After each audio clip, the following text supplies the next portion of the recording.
Hey, I'm Stephanie. I own Rewood Bridal in Front Royal, Virginia, and I buy a lot of jewelry. I buy a lot of jewelry in bulk, partially to sell in the store. As you can see, I have jewelry display set up for brides, for proms, for homecomings. Um, Anybody that shops can come in and buy jewelry. But I also buy it just for fun.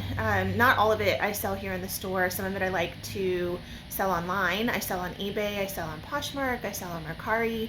I buy big bulk boxes of costume jewelry that is usually a mix of costume jewelry, marked costume jewelry, and unmarked costume jewelry. So you'll get the occasional piece of gold or silver, but it's few and far between.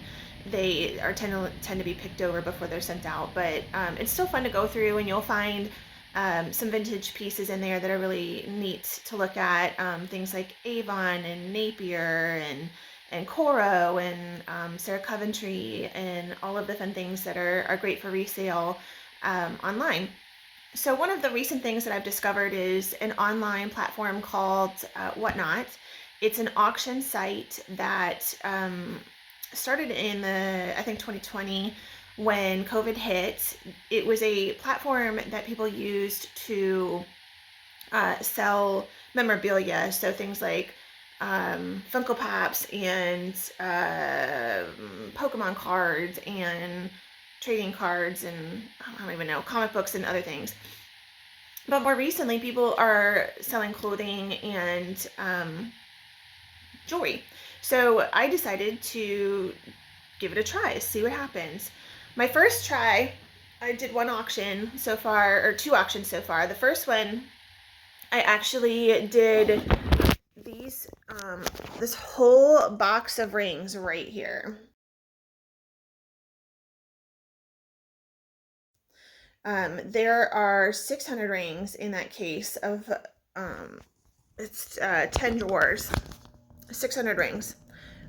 Was not successful. They are not marked. I bought the brand new, they are brand new, but none of them are marked. They don't have any name brands. And I feel like it was just overwhelming. We went drawer by drawer, I organized them by size, and we sold one at a time. Not a successful sale. But also, I feel like with Whatnot, you have to have a following. I don't have a huge social media following. I'm not big on social media, but it's something I'm learning, and it's something that is important to the business. And if I want to be selling online, you got to have it. So we're going to keep working at it. We're going to keep building it. But I want to talk about the second auction that I did, which was last night. We did, I went through and we had about 65 pieces available for sale at auction. It was more successful than first try. Not as successful as I would have liked to have seen, but still better than the first try. We sold 13 pieces, and I wanted to go over what I sold and some of the lessons that I learned after actually having some sales on the Whatnot platform. So let's take a look. Our next bidder won 7 items. This is a necklace set that they won, necklace and earring set. They went into a bidding war with this one. They paid $10, and it is by the brand Personal Accents. This person also paid $1, as I drop it, for this brand new Lisa Kim necklace. They won this Cookie Lee bracelet. It is marked. They paid $1 for that. The eBay retail on that one right now is $10. They won this unmarked necklace. You can hear it. It sounds really pretty. Chainmail piece for $1. And they also had noticed in the background some of these earrings. These hoop earrings, they also bought 3 sets of those. My retail is between $15 and $18 on those, and they snagged them for they bought 3 pairs and they snagged them between $3 and $5 a piece. So they got a good deal. They weren't part of the original auction, but I sold them anyway, because why not? Our next buyer won 3 items. This one is by far my favorite item out of the auction. It was a handmade item made out of moonstone. It's got the iridescence. It went for originally $45 on Etsy, and the buyer won it for $5 last night. They also purchased 2 Avon pieces.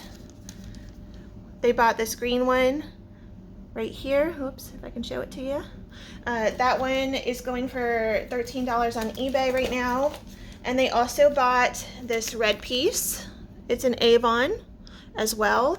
It's retailing for about $15 on eBay. They bought both of those for $3 and $4 a piece.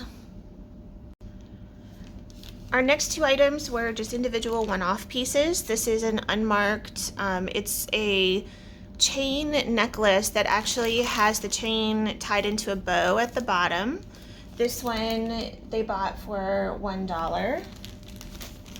This piece here is really cool.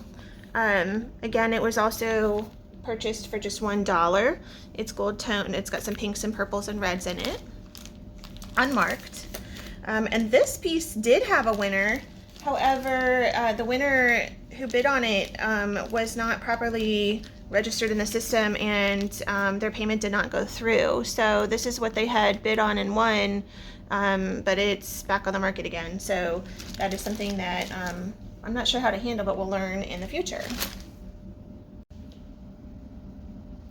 Okay, you may or may not be able to see my screen, but all in all, the auction, the total weight of the items was 1.28 pounds.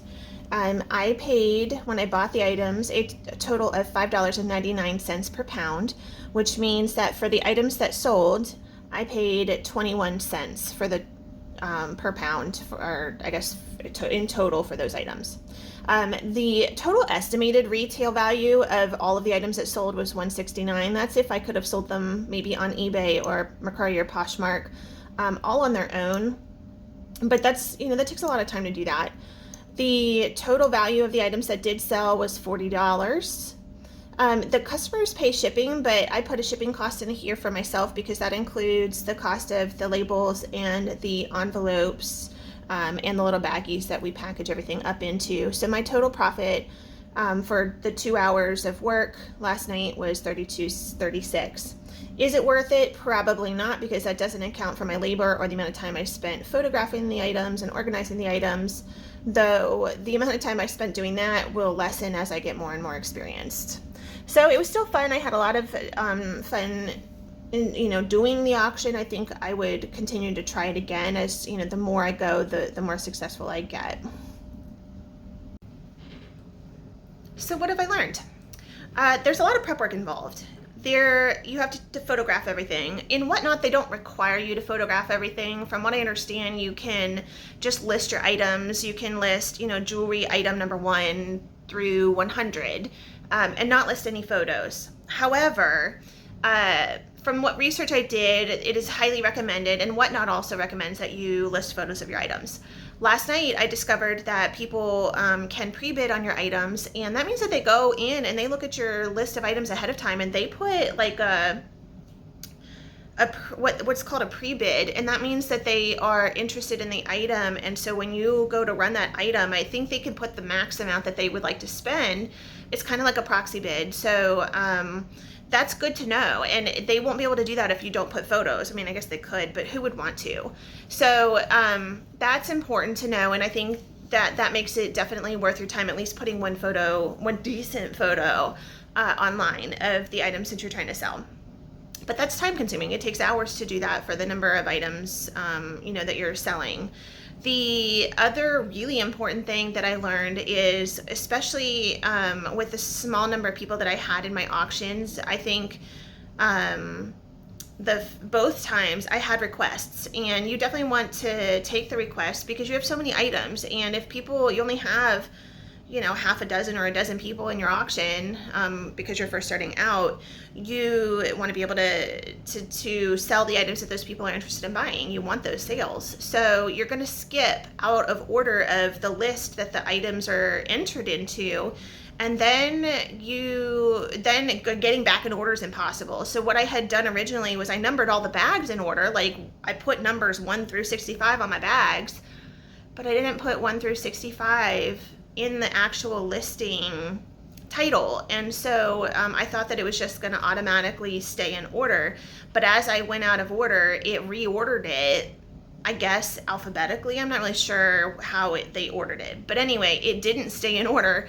And once I came out of order, I was out of order the whole rest of the show. And it was tough to find any of the items that anybody was wanting after that. So moving forward, I'm definitely going to put the number in the title that corresponds with the number on the bag.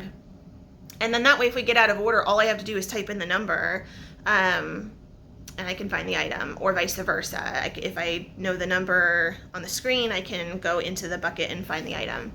One thing that did work for me is I had I went to Harbor Freight last night to pick up an extension cord, and they gave me a free 5-gallon bucket, and I was like, okay, why not? I don't have any use for it. But I knew I was going to be going through the jewelry really fast, and so I just put it back in the little Ziploc baggies, and like these little Ziploc baggies, and I just tossed it in the bucket on the floor.